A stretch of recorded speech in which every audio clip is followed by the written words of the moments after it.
शुभम कर्मणो विहरन् स्वाख्यं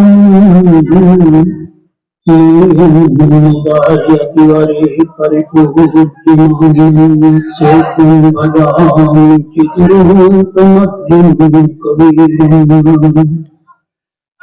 नारूपमस्येह तथोपलभ्यते न अन्तो न चादिर्न च संप्रतिष्ठा आश्वाष्टमहनं सुविरोहिणम् असंसात्रेण द्राणि चित्ता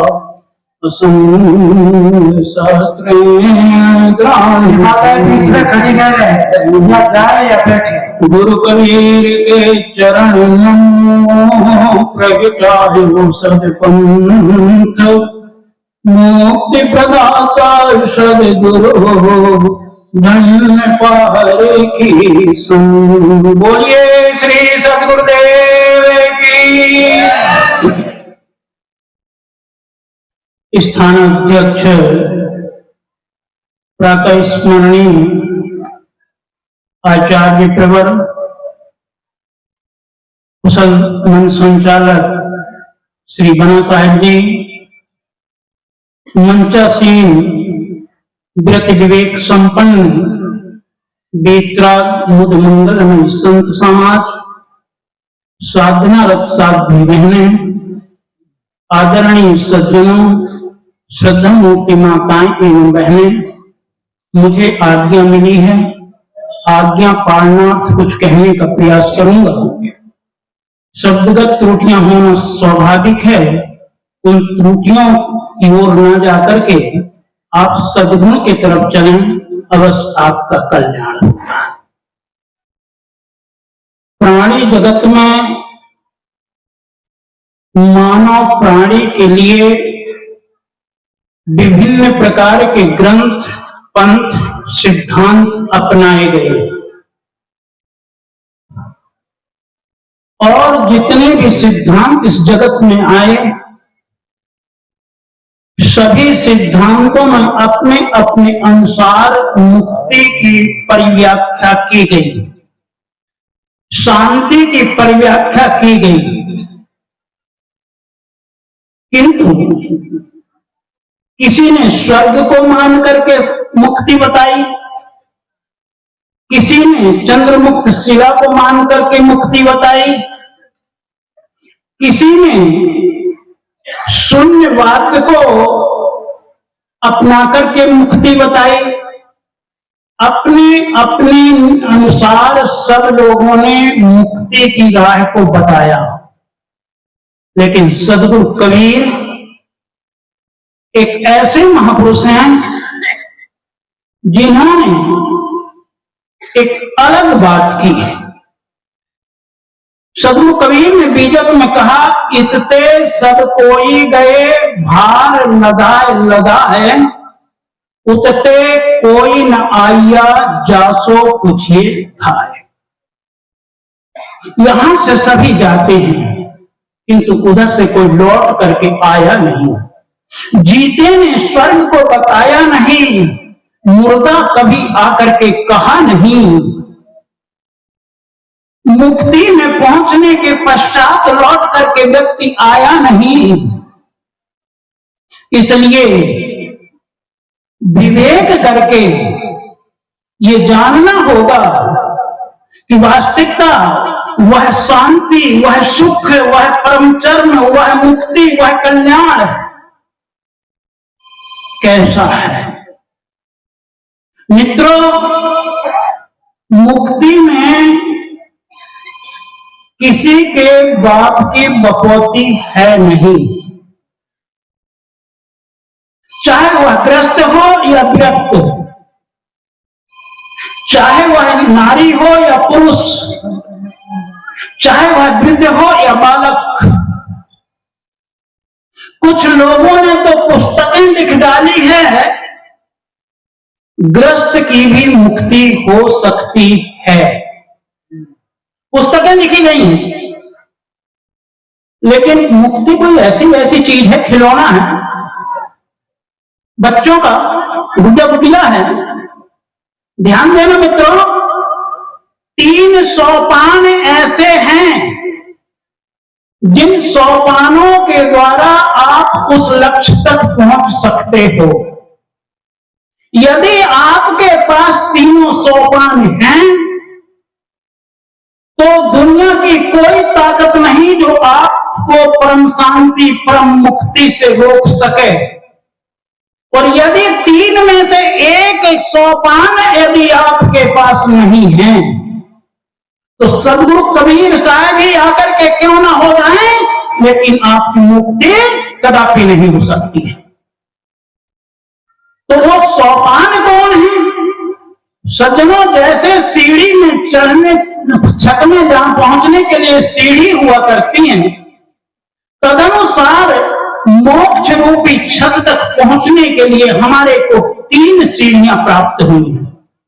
वो 3 सीढ़ी कौन कौन है? पहली सीढ़ी है जड़ और चेतन का यथार्थ बोध। जड़ के गुण धर्म क्रियाएं क्या हैं, चेतन के गुण धर्म क्रिया क्या है, इसका निर्णय यदि यथार्थ में आपके पास में है तो एक सोपान को आप पार कर जाते हैं। यदि ये निर्णय आपके पास में नहीं है, इसका बोध आपके पास नहीं है, तो आप लाख कोशिश कर लें, लेकिन एक भी सोपान आप अभी आगे नहीं बढ़ पाए। मित्रों, दूसरा सोपान है शुद्ध रहनी। यदि जड़ चेतन का ठीक ठीक आपको ज्ञान हो गया है, लेकिन रहनी अगर शुद्ध नहीं है तो दुनिया की कोई ताकत तुम्हारा कल्याण नहीं कर सकती है। इसलिए दूसरा सोपान है शुद्ध रहनी, और शुद्ध रहनी बनाने कोई दूसरे के बस की बात नहीं है। शुद्ध रहनी स्वयं अपने आप आपको बनाना होगा। कोई गुरु, कोई परमात्मा, कोई देवी देवता आपकी रहनी को शुद्ध नहीं कर सकते हैं। शुद्ध रहनी करने के लिए स्वयं आपको अपनी कमर कसनी होगी।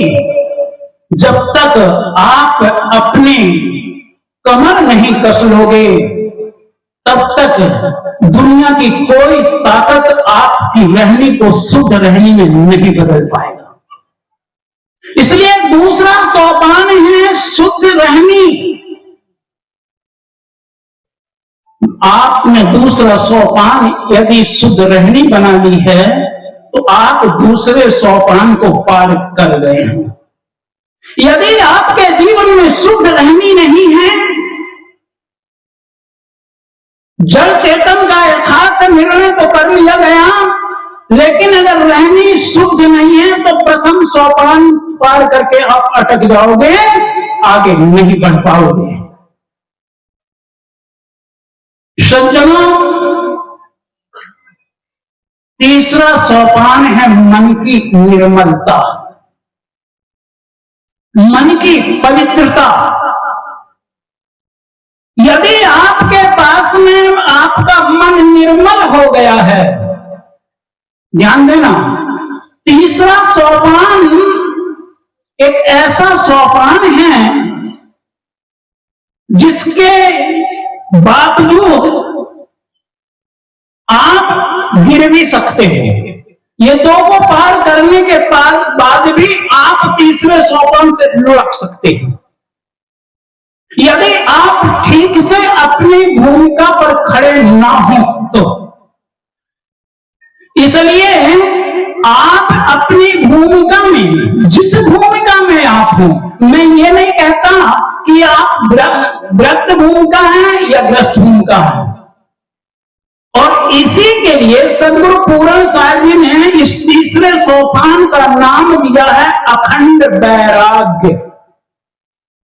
स्त्री तीसरा सोपान का नाम सदगुरु पूर्ण साहिब जी अखंड वैराग्य नाम देते हैं। पहला सोपान जड़ चेतन का यथार्थ भेद, दूसरा सोपान शुद्ध रहनी और तीसरा सोपान अखंड वैराग्य। आपको जड़ चेतन का भेद मालूम हो गया, जड़ के गुण धर्म क्रिया मालूम हो गई, चेतन के गुण धर्म को आपने समझ लिया, अपनी रहनी को भी आपने बनाने का प्रयत्न किया।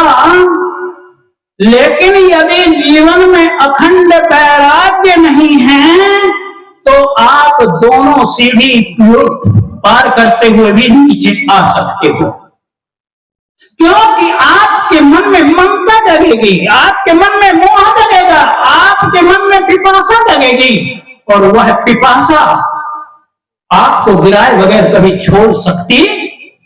इसलिए मेरे बाप की बकौती नहीं मुक्ति में कि में केवल पारखियों की मुक्ति होगी, नहीं। जो भी व्यक्ति इन सोपानों को पार कर जाएगा, चाहे वो पारखी हो या चाहे अन्य संप्रदाय का हो, ध्यान देना मेरी बातों पर,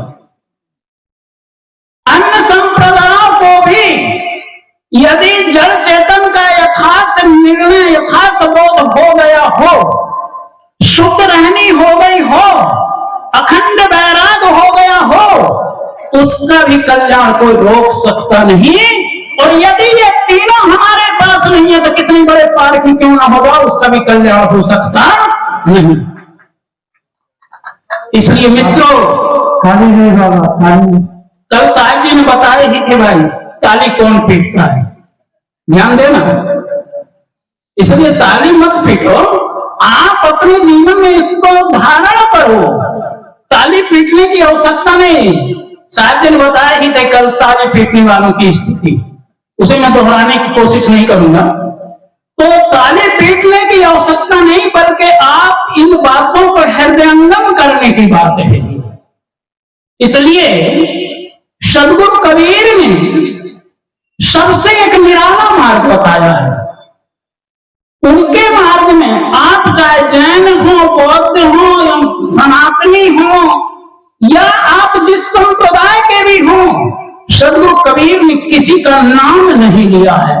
सदगुरु कबीर कहते हैं ये 3 सोपान जिस किसी के भी पास होंगे, कल्याण से कोई उसे रोक सकता नहीं।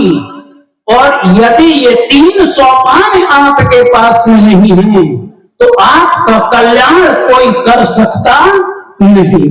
इसलिए मित्रों, परम शांति की उपलब्धि के लिए, उस मार्ग को तय करने के लिए हमारे जीवन में ये 3 चीजों की परम आवश्यकताएं हैं। कौन कितना चल पाया है, कौन कितना ग्रहण कर पाया है, ये दूसरे को बताने की आवश्यकता नहीं। स्वयं आप अपने हृदय में इसे तौलिए और तौल करके अपने जीवन को आत्मसात करके अपने लक्ष्य को प्राप्त कीजिए। बस अधिक ना कहते हुए वाणी को ध्यान दो, समय कर रहा इंकार है। सबके हृदय में बैठे हुए उस परम तत्व को मेरा नमस्कार। ये थे विचार।